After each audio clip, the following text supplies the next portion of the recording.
السلام علیکم ورحمۃ اللہ وبرکاتہ۔ میں نوکری کے سلسلے میں دوسرے شہر آیا، مکان کرائے پر لیا، جہاں ایک بزرگ اپنی بیوی کے ساتھ اکیلا رہتا تھا۔ ایک روز اس نے بتایا کہ میرا بیٹا پولیس میں اعلیٰ عہدے پر فائز ہے۔ میں نے ساری جمع پونجی اس پر خرچ کی، یہاں تک کہ اپنا گردہ بھی بیچ کر اس کے تعلیمی اخراجات اٹھائے، اور آج وہ ہم سے ملنے تک نہیں آتا۔ یہ سن کر مجھے بہت افسوس ہوا۔ بیٹے کا نام پتہ پوچھا اور تصویر میں نے دیکھ رکھی تھی۔ اس کے آفس کے سامنے فقیر کا بھیس بدل کر بیٹھ گیا، اور جیسے ہی وہ آیا میں گاؤں سے شہر نوکری کے سلسلے میں آیا تھا۔ یہاں آتے ہی مجھے ایک بہت اچھی فرم میں جاب مل چکی تھی۔ میں بہت خوش تھا۔ اب سعدیہ سے شادی کرنے سے مجھے کوئی بھی نہیں روک سکتا تھا، کیونکہ اس کے ابا نے یہ شرط رکھی تھی کہ جب تک مجھے ایک اچھی نوکری نہیں مل جاتی تب تک میں ہرگز سعدیہ کے لیے دستے سوال بھی نہ کروں۔ میں نے دن رات محنت کی اور پھر کہیں جا کر مجھے میری ضرورت کے مطابق نوکری ملی تھی۔ میں بہت خوش تھا۔ نوکری کا مسئلہ تو حل ہو گیا تھا، اب اصل مسئلہ رہائش کا تھا۔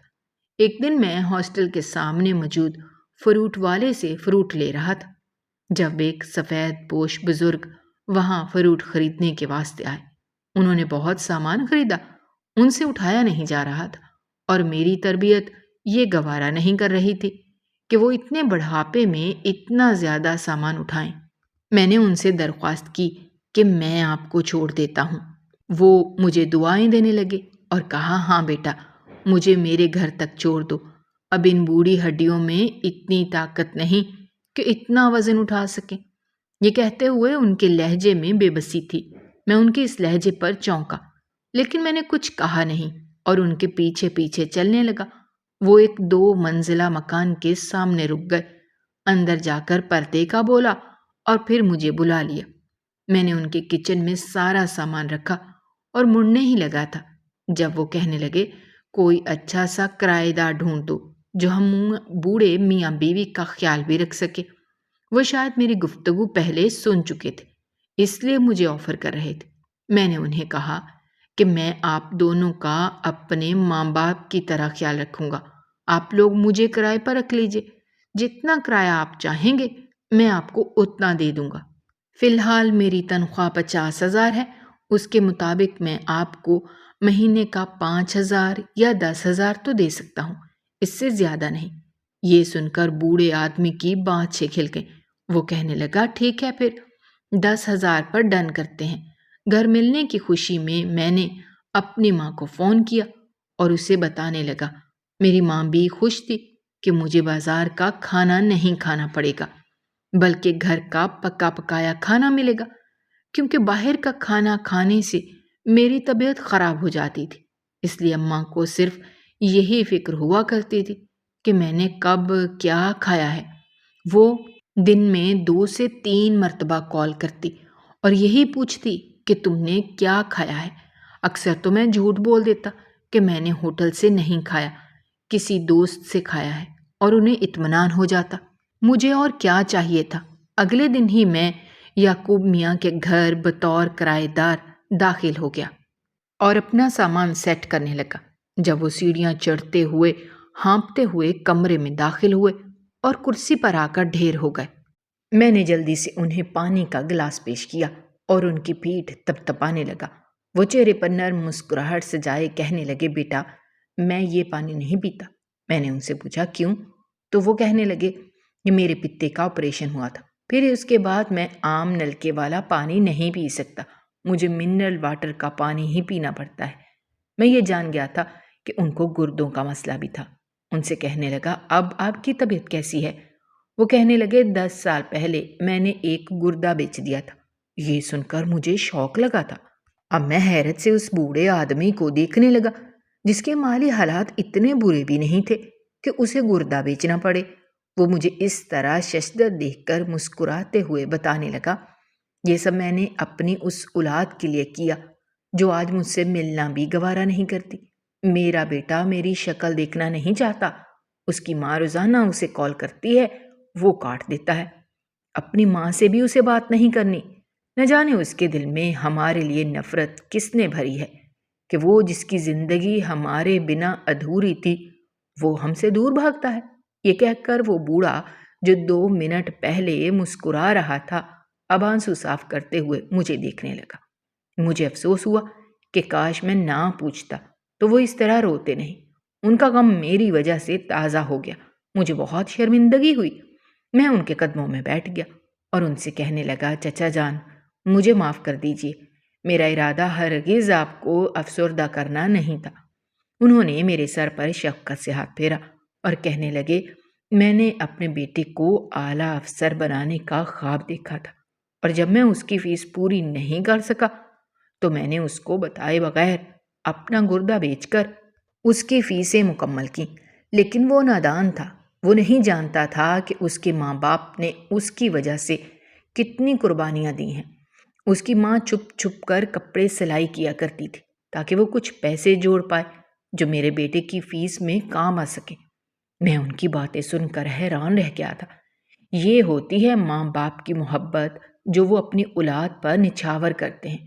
ایک میرا باپ تھا جو مجھے بچپن میں چھوڑ کر پردیس سدھار گیا تھا اور کبھی لوٹ کر بھی میرا نہیں پوچھا، اور ایک یہ باپ جس نے اپنا گردہ تک بیچ دیا صرف اپنے بیٹے کے بہترین مستقبل کے لیے۔ مجھے اس بیٹے پر غصہ آنے لگا جو اپنے ماں باپ سے ملنے تک نہیں آتا تھا، بس کبھی کبھی موبائل پر بات کر لیا کرتا تھا، وہ بھی مختصر۔ میں نے کچن میں ہی ان کے بیٹے کی فوٹو دیکھ لی تھی۔ اچھا خاصا سمجھدار انسان دکھائی دیتا تھا، لیکن نہ جانے کیوں اپنے والدین کے ساتھ اس طرح کا سلوک کر رہا تھا کہ ان کی شکل دیکھنے کا بھی روادار نہیں تھا۔ مجھے ان بوڑھے والدین پر ترس آنے لگا اور میں نے سوچ لیا کہ میں ہر ممکن ان کی مدد کروں گا۔ جیسے بھی بن پڑا میں ان کو کوئی بھی تکلیف نہیں پہنچنے دوں گا۔ وہ بوڑھا روتے ہوئے کہنے لگا، ہم بھی کون سے موضوع پر بات کرنے لگے ہیں، چھوڑو اس بات کو، تم بتاؤ کیسے ہو؟ کسی چیز کی ضرورت ہو تو بلا جھجک مجھے آواز دینا یا اپنی ماں کو۔ لفظ ماں پر میں چونکا تھا۔ جیسے ہی مجھے سمجھ آئی میں نے مسکراتے ہوئے اسبات میں سر ہلا دیا۔ وہ کہنے لگے، اب ہم تمہارے ماں باپ ہی ہیں، ایک بیٹا کھو چکے ہیں، دوسرا نہیں کھونا چاہتے۔ ہماری دلی خواہش ہے تم ہمارے بیٹے کے طور پر اس گھر میں رہو۔ میں نے کہا، بالکل، آپ کو شکایت کا کوئی بھی موقع نہیں ملے گا، جیسا آپ چاہیں گے ویسا ہوگا۔ میری بات سن کر وہ مسکرانے لگے اور مجھے ہزاروں دعائیں دے ڈالیں۔ میں نے بھی مسکراتے ہوئے انہیں گلے لگایا اور پھر وہ کہنے لگے، میاں چلو پھر ظہر کی نماز ادا کرنے چلتے ہیں، وقت نکلا جا رہا ہے۔ میں ان کے ساتھ ساتھ چلتے ہوئے مسجد تک جانے لگا۔ بہت سارے لوگوں نے مجھے ان کا سگا بیٹا احتشام سمجھ لیا تھا، جبکہ میرا نام تو غازی تھا۔ میں نے زیادہ تمہید نہیں باندھی، لوگوں سے ملتے ہوئے جو انہوں نے پوچھا مختصر جواب دیا اور پھر کاظمی صاحب جن کے ہاں میں کرایہ دار تھا اور اب بیٹے کی حیثیت سے رہتا تھا ان کے ساتھ جا بیٹھا۔ اب لوگوں نے جو بھی سوال پوچھے انہوں نے خود جواب دیے۔ کاظمی صاحب کا بیٹا پولیس میں ACP کے عہدے پر فائز تھا اور وہ اسی علاقے کے تھانے میں ہی تعینات تھا۔ میں نے ان سے اس کا نام پتہ اور تمام معلومات لیں اور پھر اس کے آفس جا پہنچا۔ وہ مجھ سے بہت ہی خوش اخلاقی سے ملا۔ مجھے یقین ہی نہیں ہوتا تھا کہ انسان جو دوسرے انجان انسان سے اتنے اچھے سے بات کر سکتا ہے وہ اپنے ماں باپ سے بات کرنا پسند نہیں کرتا۔ مجھے افسوس ہو رہا تھا اور میں نے اس سے پوچھ ہی لیا کہ آپ کے والد میرے ماموں ہیں۔ کل میری ان سے ملاقات ہوئی تو انہوں نے بتایا کہ آپ ان سے بات کرنا پسند نہیں کرتے، وہ دونوں آپ کی یاد میں تڑپ رہے ہیں۔ بوڑھے والدین کا واحد سہارا اولاد ہوتی ہے اور آپ ان کا سہارا بننے کے بجائے ان کو اکیلا چھوڑ کر آ گئے ہیں۔ یہ آپ نے اچھا نہیں کیا۔ جب میں نے اسے یہ بتایا کہ میں اس کا پھپھی زاد ہوں، اس کے چہرے کے تاثرات ہی بدل گئے۔ یکدم وہ بے حد غصے میں نظر آنے لگا اور کھا جانے والی نظروں سے مجھے گھورنے لگا۔ وہ کہنے لگا، جھوٹی ہمدردی جتانے کی ضرورت نہیں ہے، وہ میرے والدین ہیں، میں اچھے سے جانتا ہوں۔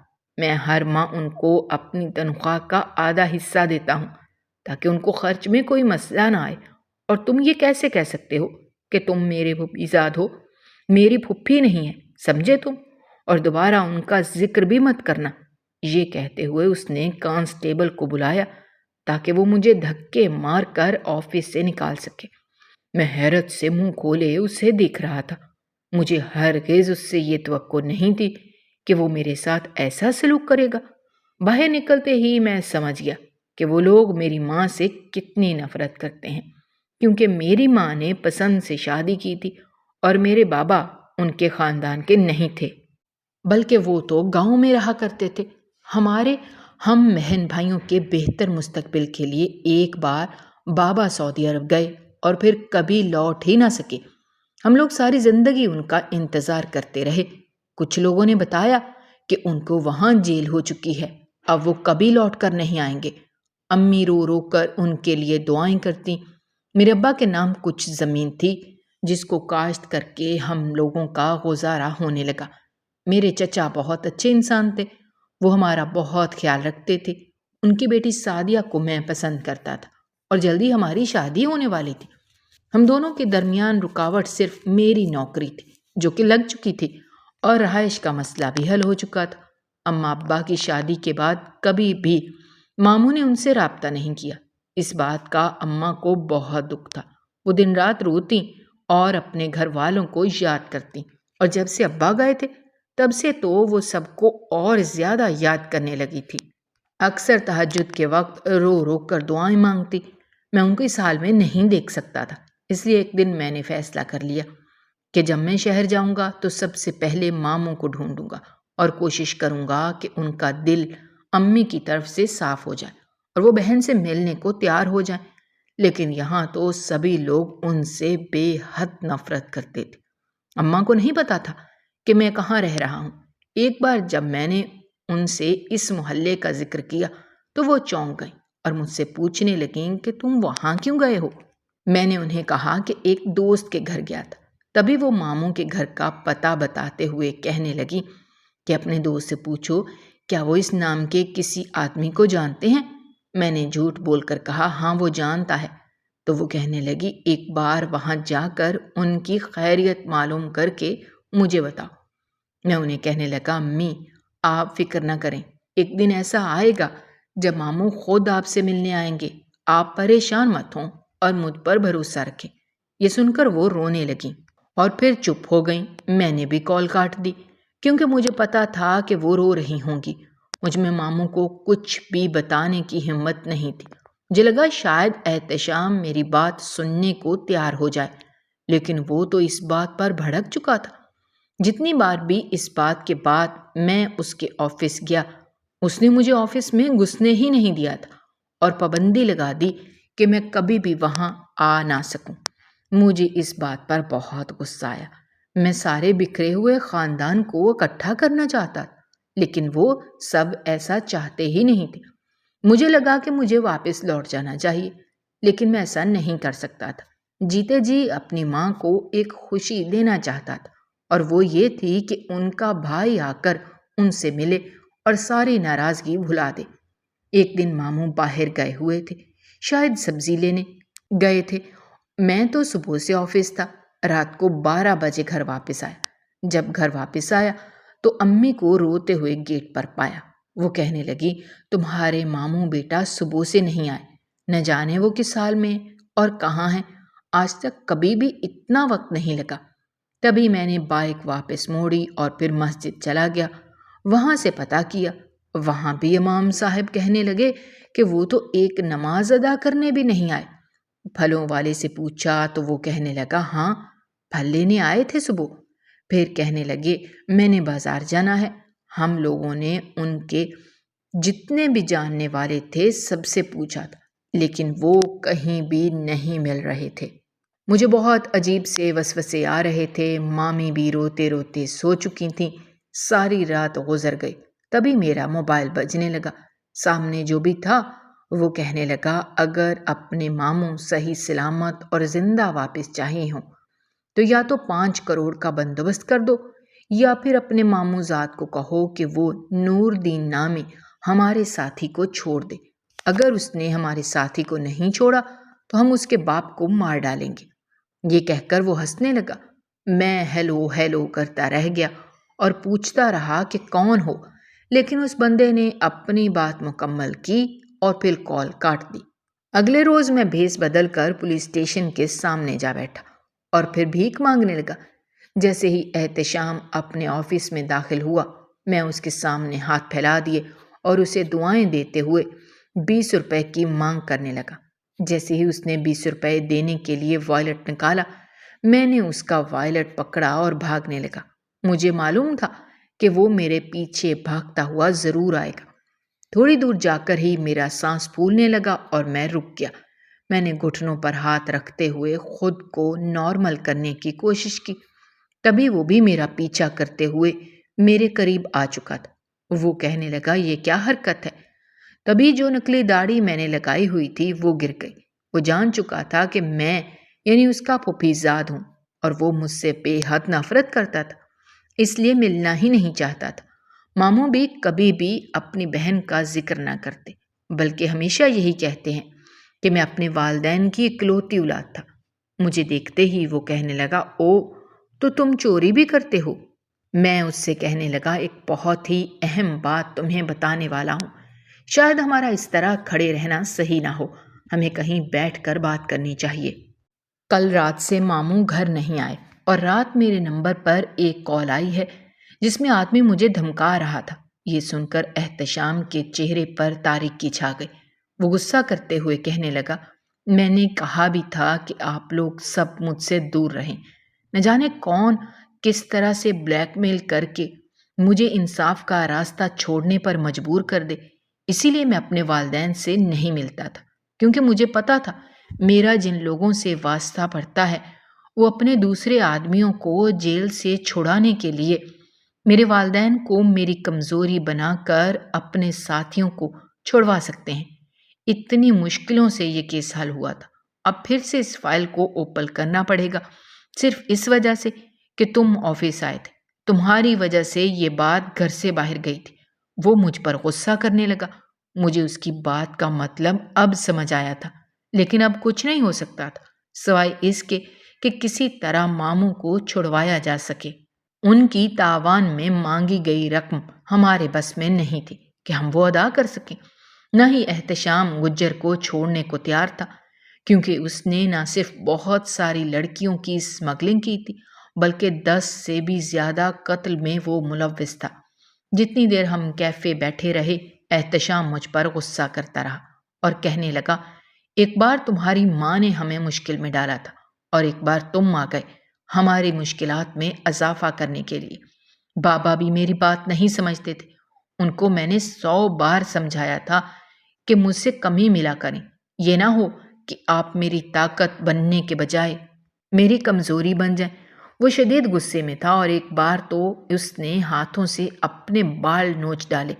میں اسے حیرت سے دیکھ رہا تھا، شاید میں نے اس کی مشکلات میں اضافہ کر دیا تھا۔ مجھے دکھ ہوا، میں تو یہاں سب کچھ سنوارنے آیا تھا اور اپنے ہاتھوں سے بگاڑ بیٹھا۔ تبھی میں نے مامی سے بات کرنے کا فیصلہ کر لیا، کیونکہ احتشام تو گھر آنے کو بھی تیار نہیں تھا اور نہ ہی مامی سے بات کرنا چاہتا تھا۔ اس لیے اس نے مجھے بھیج دیا تاکہ میں حقیقت جان سکوں۔ میں گھر آیا اور میں نے مامی سے بولا کہ ماموں ہم سے نفرت کیوں کرتے ہیں۔ مامی یہ جان کر حیران رہ گئی کہ میں ان کی نند زوبیا کا بیٹا ہوں۔ وہ کہنے لگی، ماں کیسی ہے تمہاری؟ اور میں نے سنا تھا کہ تمہاری بہن بھی پیدا ہوئی ہے، وہ تو اب بہت بڑی ہو چکی ہوگی۔ وہ ایکسائٹیڈ ہوتے ہوئے مجھ سے پوچھنے لگی اور کہنے لگی، جب تمہارے ماموں واپس لوٹے تو ان کے سامنے اپنی ماں کا ذکر مت کرنا، وہ بہت غصہ ہو جاتے ہیں، تمہاری ماں نے کام ہی ایسا کیا تھا۔ وہ میری بہترین سہیلی تھی۔ یہ کہہ کر وہ ماضی میں کھوتے ہوئے کرسی پر جا بیٹھی اور کرسی سے ٹیک لگا کر پوچھنے لگی اور آنکھیں بند کرتے ہوئے وہ کچھ سوچنے لگی۔ میں انہیں دیکھ رہا تھا جب میں بھی ان کے سامنے کرسی پر بیٹھ گیا اور ان سے پوچھنے لگا کہ آخر کیا وجہ رہی تھی جو وہ ہمارا نام تک نہیں سننا چاہتے۔ وہ کہنے لگی، تمہاری ماں نے پسند کی شادی کی ہوتی تو تمہارے ماموں سے معاف کر دیتے، لیکن تمہاری ماں نے تمہارے ماموں کے انکار کرنے پر تمہارے باپ سے بھاگ کر شادی کر لی۔ وہ تو شہر سے بھاگ کر جا چکے تھے اور ایک ایسے علاقے میں رہنے لگے تھے جہاں ان کو ڈھونڈنا ناممکن تھا، کیونکہ وہاں ہزاروں کی تعداد میں چھوٹے چھوٹے گھر بنے ہوئے تھے اور ہر گھر میں جا کر تلاشی کرنا یہ ناممکن تھا۔ تمہارے ماموں پولیس افسر رہ چکے تھے، ان کے بہت سے تعلقات تھے، کسی نے بھی تمہارے ماں باپ کو ڈھونڈنے میں مدد نہیں کی۔ پہلے تو وہ شہر میں رہے، پھر شاید وہ گاؤں کی طرف چلے گئے۔ تمہارے ماموں کبھی تمہاری ماں سے غافل نہیں ہوئے۔ جب تمہارا باپ سعودی عرب گیا اور واپس نہیں آیا، تب انہوں نے اپنے تعلقات استعمال کرتے ہوئے ان کا پتہ کرایا۔ ان کو یہ جان کر دکھ ہوا کہ ان کی بہن جس آدمی کے پیچھے بھاگی تھی وہ سعودی عرب میں دوسری شادی کر چکا ہے اور وہاں پر ایک خوشحال زندگی گزار رہا ہے۔ اسے نہ تو اپنے بچوں کی فکر تھی اور نہ ہی اپنی بیوی کی، جو سب کچھ چھوڑ چھاڑ کر اس کے لیے گاؤں رہنے پر مجبور تھی۔ تب سے تمہارے ماموں کو اور زیادہ خار آنے لگی۔ وہ ہم سب کے سامنے تو یہی کہتے ہیں کہ کوئی بھی زوبیہ کا نام نہیں لے گا، لیکن مجھے معلوم ہے وہ اپنی بہن کو یاد کر کے روتے ہیں۔ ان کے بچپن کی تصویر بھی ان کے والیٹ میں اکثر رہتی ہے۔ زوبیہ میری بہترین دوست تھی، ہم دونوں بچپن سے لے کر جوانی تک اکٹھے رہے۔ اس نے بھنک بھی نہیں لگنے دی کہ وہ کسی کو پسند کرتی ہے اور وہ اتنی بھاگی ہو جائے گی، یہ گھر والوں سے بغاوت کرتے ہوئے اس آدمی کے ساتھ بھاگ جائے گی۔ مجھے جان کر بے حد دکھ ہوا تھا کہ میری امی نے میرے ابو سے اس طرح شادی کی تھی۔ وہ تو کہتی تھیں کہ پسند کی شادی کرنے پر ماموں ناراض ہیں، جبکہ انہوں نے خود رخصت کیا تھا۔ اس بات پر مجھے حیرت اور غصہ دونوں آئے۔ مجھے ماموں صحیح لگنے لگے تھے۔ تبھی میں انہیں بتانے لگا کہ احتشام آپ لوگوں سے کیوں نہیں ملنا چاہتا۔ وہ کہنے لگیں، ماں باپ کے نزدیک اولاد ہی سب کچھ ہوتی ہے، اور اگر ایسے میں بچے والدین سے ہم کلام ہونا ہی پسند نہ کریں تو والدین کہاں جائیں؟ بے شک وہ پیسے نہ بھجوایا کرے، لیکن بس ایک نظر دکھا دیا کرے کہ وہ ٹھیک تو ہے، صحیح سے کھا پی تو رہا ہے، کہیں اسے کوئی پریشانی تو نہیں۔ ایک بار مجھے آ کر گلے لگ جاتا تو میرے تڑپتے دل کو سکون مل جاتا۔ یہ کہتے ہوئے وہ رو پڑی۔ میں آگے بڑھا اور انہیں تسلی دی اور پھر واپس احتشام کے آفس جا پہنچا اور اسے کہنے لگا کہ اب کیا کرنا چاہیے۔ تبھی سعودی عرب سے کوئی اننون نمبر تھا جس پر سے کال آنے لگی۔ دراصل ماموں اپنا موبائل گھر ہی رکھا کرتے تھے۔ جب وہ اغوا ہوئے تو ان کا موبائل گھر تھا۔ اب مامی کے کہنے پر ان کا موبائل لیے احتشام کے آفس داخل ہوا ہی تھا جب ایک سعودی نمبر سے کال آنے لگی۔ مجھے لگا کہیں وہ تاوان مانگنے والے تو نہیں ہیں۔ میں نے کال اٹینڈ کرنی چاہی، تبھی احتشام نے کہا کہ سپیکر پر کرو، دیکھتے ہیں کیسے میرے باپ کو اغوا کرنے کی سوچ ہے۔ ان کی اینٹ سے اینٹ بجا دوں گا، ساری زندگی یہ افسوس کرتے رہ جائیں گے کہ آخر مجھ سے پنگا کیوں لیا ہے۔ وہ شدید طیش میں تھا اور اکثر ہی غصے میں پایا جاتا، اور اسی غصے کی بدولت اس کے ماتھے پر لکیریں بن چکی تھیں۔ میں نے سپیکر پر فون ڈالا تو سامنے جو آواز سنی اس کو سنتے ہی میں ساکن ہو گیا۔ ایسا معلوم ہوتا تھا جیسے میرے کانوں میں کسی نے سور پھونک دیا ہو۔ مجھے بے حد غصہ آنے لگا۔ میں نے کال کاٹ دی، پھر اسی نمبر سے کال آنے لگی۔ احتشام کہنے لگا، یہ کیا حرکت ہے؟ پہلے پوری بات تو سنو، ہے کون؟ میں نے اسے کہا، تمہیں میرے ذاتی معاملات میں دخل اندازی کرنے کی ضرورت نہیں ہے، سمجھے تم؟ یہ کہتے ہوئے میں جانے لگا۔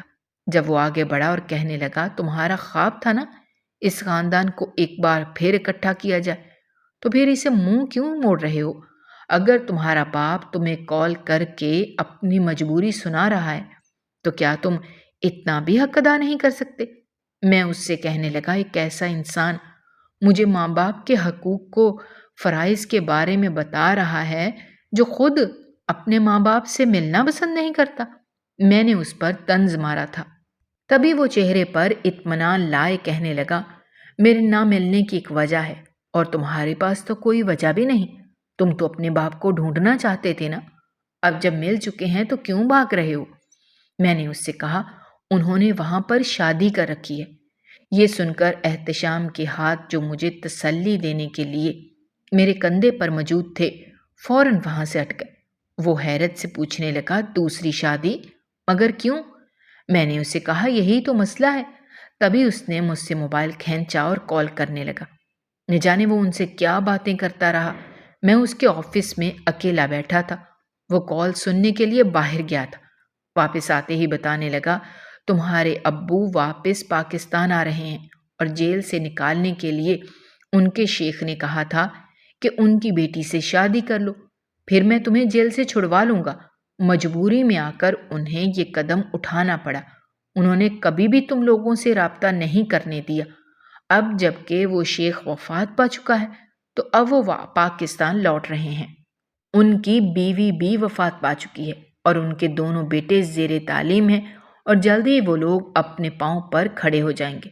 تمہارے باپ نے ساری دولت جائیداد ان کو سونپ دی ہے اور خالی ہاتھ واپس لوٹ رہے ہیں۔ کیا تم ان کا استقبال نہیں کرو گے؟ وہ سوالیہ نظروں سے مجھے دیکھ رہا تھا۔ یہ جان کر مجھے حیرت ہوئی، لیکن میں نے ظاہر نہیں ہونے دیا اور کہا کہ ہاں دیکھ لوں گا، اگر وہ آئیں گے۔ تو میں آفس سے گھر آ گیا۔ تبھی میں نے گھر جا کر دیکھا ماموں اور میرا باپ دونوں موجود تھے۔ میں حیران رہ گیا کہ یہ دونوں ابھی ابھی کہاں سے آئے ہیں۔ میرا باپ کہنے لگا میں پہلے ہی پاکستان آ چکا تھا، بس تم لوگوں کو اطلاع نہیں دی۔ مجھے ان پر غصہ تھا، اس لیے میں ان سے گلے نہیں ملا، جبکہ وہ مجھ سے گلے ملنے کے لیے آگے بڑھے تھے۔ میں نے ماموں کو گلے لگایا اور روتے ہوئے کہا ماموں کہاں گئے تھے آپ؟ تو وہ کہنے لگے کچھ پرانے حساب چکانے تھے، وہی چکانے گیا تھا۔ میں نے ان سے پوچھا کون سے حساب؟ کیا آپ دونوں میں سے کوئی کچھ بتائے گا؟ تو وہ کہنے لگے نور الدین صدیقی، جو میرے کیریئر میں ایک بہت بڑا سوالیہ نشان تھا، آج اس کو میں نے ہمیشہ ہمیشہ کے لیے ختم کر دیا ہے۔ ماموں کے کپڑوں پر کچھ خون لگا ہوا تھا۔ میں نے حیرت سے انہیں دیکھا اور پوچھنے لگا کہ یہ سب کیا ہے؟ وہ کہنے لگے نور الدین بہت بڑا کرمنل ہے، آج وہ اپنے انجام تک پہنچ چکا ہے اور ہم ابھی گاؤں کے لیے نکل رہے ہیں۔ احتشام کو بلا لو، کل اس کا نکاح ہے۔ میں نے حیرت سے دیکھا اور پوچھا کس کا نکاح اور کس کے ساتھ ہے؟ تبھی بابا کہنے لگے میں نے تمہاری چھوٹی بہن کا رشتہ تو احتشام سے طے کر دیا ہے اور آج ہی ان کا نکاح ہے۔ ابھی اسی وقت ہمیں گاؤں واپس جانا ہوگا۔ میں اس سے پوچھنے لگا کہ کیا آپ لوگوں نے احتشام سے بھی پوچھا ہے؟ وہ کہنے لگے ہاں، وہ تو رضامند ہے، اسے تو پچھلے 2 مہینوں سے پتا ہے۔ تو میں حیرت سے گنگ بیٹھا تھا، سوچ بھی نہیں سکتا تھا کہ میری ناک کے نیچے اتنا کچھ ہوتا رہے گا اور کوئی مجھے بھنک بھی نہیں لگنے دے گا۔ مجھے امی پر بھی غصہ آنے لگا، اس نے بھی مجھے کچھ نہیں بتایا، نہ کہ وہ روزانہ موبائل پر مجھے گاؤں کی ایک ایک رپورٹ دیا کرتی تھی۔ تبھی مجھے سمجھ آیا کہ احتشام مجھے سالہ کیوں کہہ رہا تھا۔ مجھے لگا شاید وہ مجھے گالی دیتے ہوئے غصے میں کہہ رہا ہے، لیکن یہ تو حقیقت تھی۔ چلو اچھا ہے، میری بہن کے لیے احتشام سے اچھا رشتہ اور کوئی ہو ہی نہیں سکتا تھا، اسی لیے میں نے بھی رضامندی دے دی۔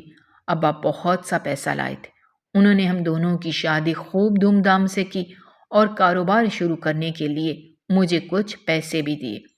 وہ کاروبار خوب چل نکلا، پھر میں نے نوکری چھوڑ دی اور اپنے کاروبار پر توجہ دینے لگا۔ احتشام نے مجھے CSS کرنے کا بھی مشورہ دیا تھا، لیکن میں نے نظر انداز کر دیا اور باپ کا کہا مانتے ہوئے ان کے بتائے گئے طریقے سے کاروبار شروع کیا، جو دن دگنی رات چگنی ترقی کرنے لگا اور پھر جلد ہی ہمارا شمار شہر کے معزز لوگوں میں ہونے لگا۔ پہلے تو میری ماں میرے باپ سے بہت ناراض تھی۔ جب مامی نے انہیں اچھے سے سمجھایا تو انہوں نے اپنے شوہر کو معاف کر دیا۔ اگر وہ اپنی دوسری بیوی ساتھ لاتے تو میری ماں کی ناراضگی کو طوالت دے سکتی تھی، لیکن جب انہیں پتہ چل گیا کہ ان کی دوسری بیوی وفات پا چکی ہے تو انہوں نے انہیں معاف کر دیا۔ ہمارا بکھرا ہوا خاندان پھر سے ایک ہو چکا تھا۔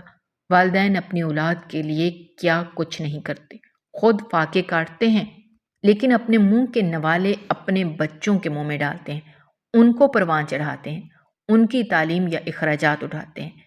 جب اولاد کو ماں باپ کی امیدوں پر پورا اترنا ہوتا ہے تو وہ اپنا آشیانہ بنا کر ماں باپ کو چھوڑ کر چلے جاتے ہیں اور اپنے بیوی بچوں کے ساتھ الگ رہنے لگتے ہیں۔ اگر اولاد اپنے ماں باپ کو احساس نہیں کرے گی تو یہ سلسلہ چل نکلے گا۔ ان کی اولاد بھی ایسے ہی جوانی میں قدم رکھتے ہی اپنے ماں باپ کو چھوڑ کر چلی